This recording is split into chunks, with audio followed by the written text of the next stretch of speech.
Nous pensons que ce sont les résultats qui doivent changer, mais c'est en fait le processus qui se cache derrière les résultats. Par exemple, si vous avez une chambre en désordre, disons que votre chambre est en désordre, et que vous vous fixez comme objectif de nettoyer cette pièce, vous pouvez vous motiver et le faire pendant 2 ou 3 heures, puis vous vous retournez et vous avez une chambre propre pour le moment.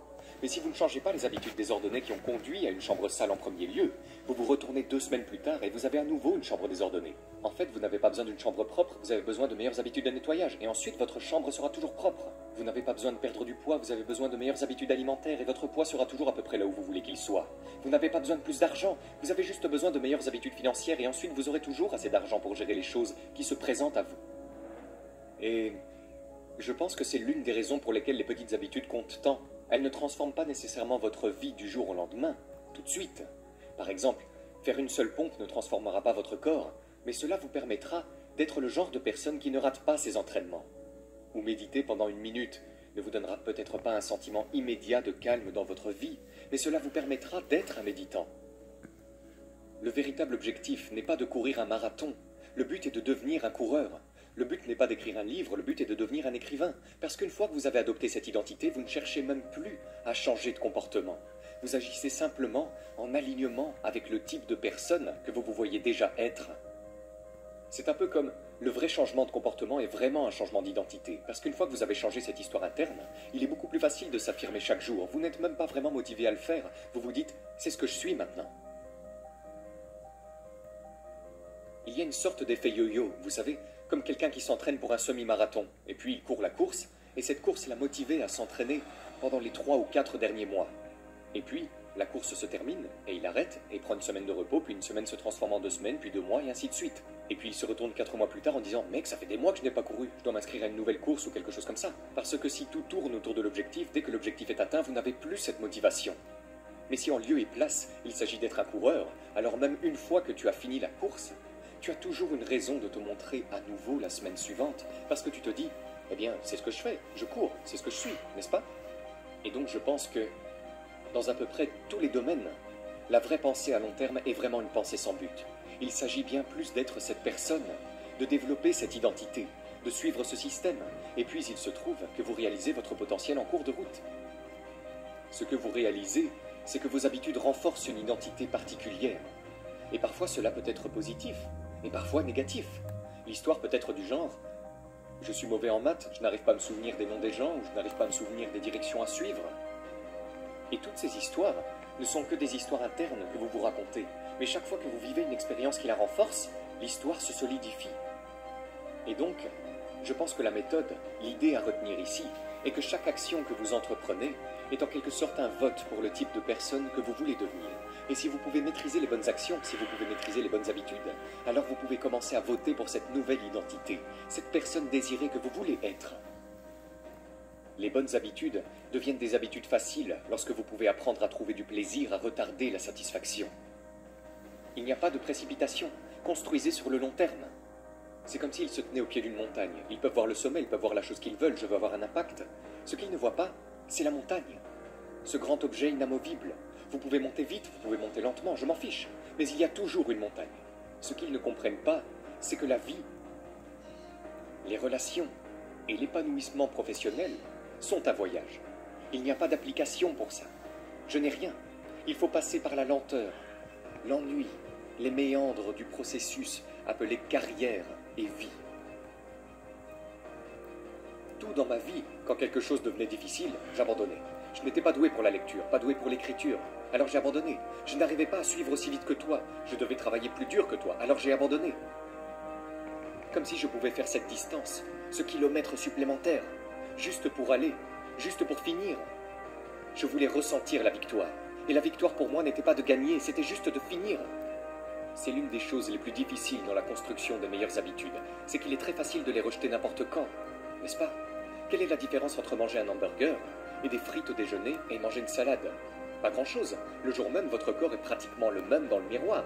La balance n'a pas vraiment changé. C'est vraiment facile de l'ignorer dans votre esprit et de dire « Oh, c'est plutôt insignifiant ». Mais vous savez, vous vous retournez 2 ou 5 ou 10 ans plus tard et vous réalisez « Oh, waouh, ces choix quotidiens se sont vraiment accumulés. C'est juste beaucoup plus difficile à voir sur une base granulaire ». Le coût de vos bonnes habitudes est dans le présent. Et le coût de vos mauvaises habitudes est dans le futur. Et le fait que nous donnions la priorité au présent plutôt qu'à l'avenir finit par rendre beaucoup de changements d'habitudes difficiles pour cette raison.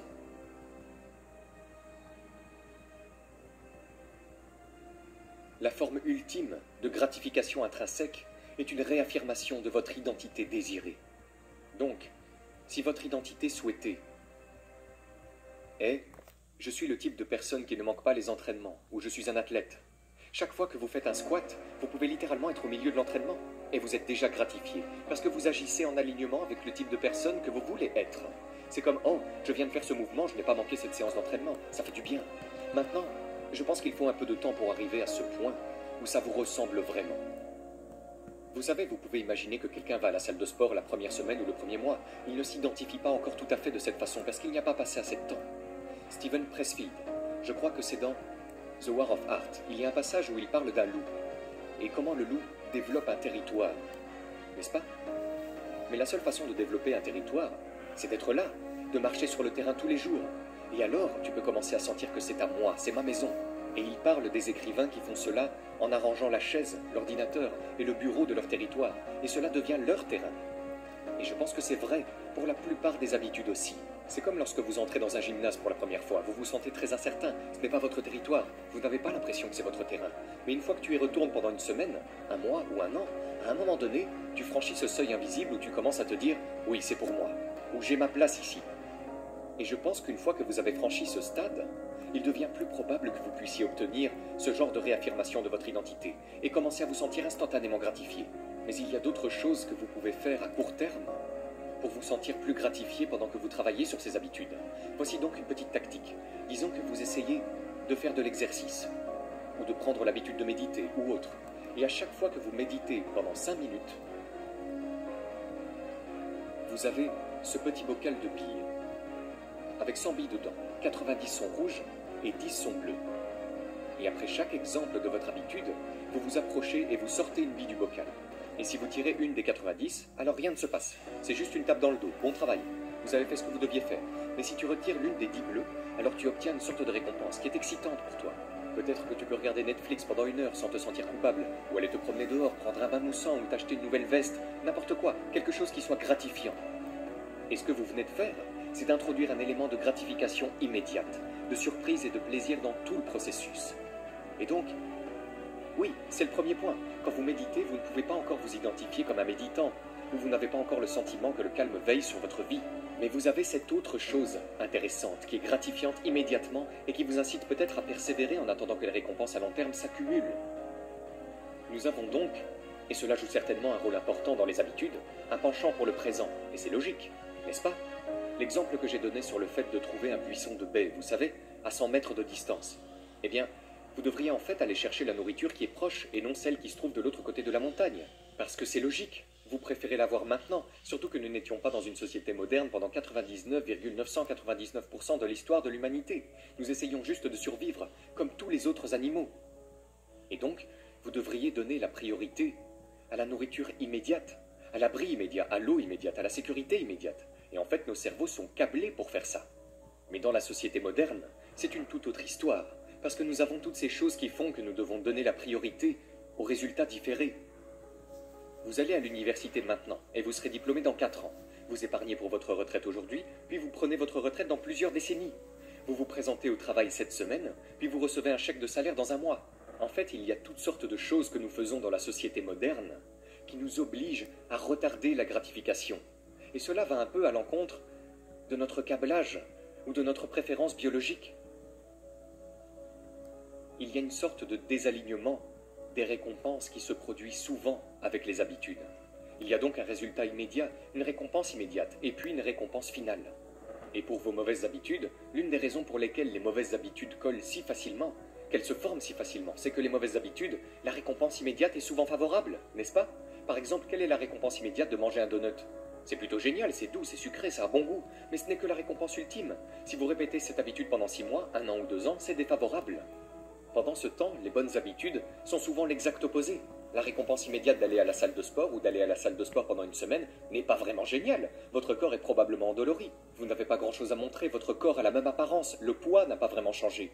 Mais si vous vous y tenez pendant 6 mois, 1 an ou 2 ans, alors la récompense ultime est favorable.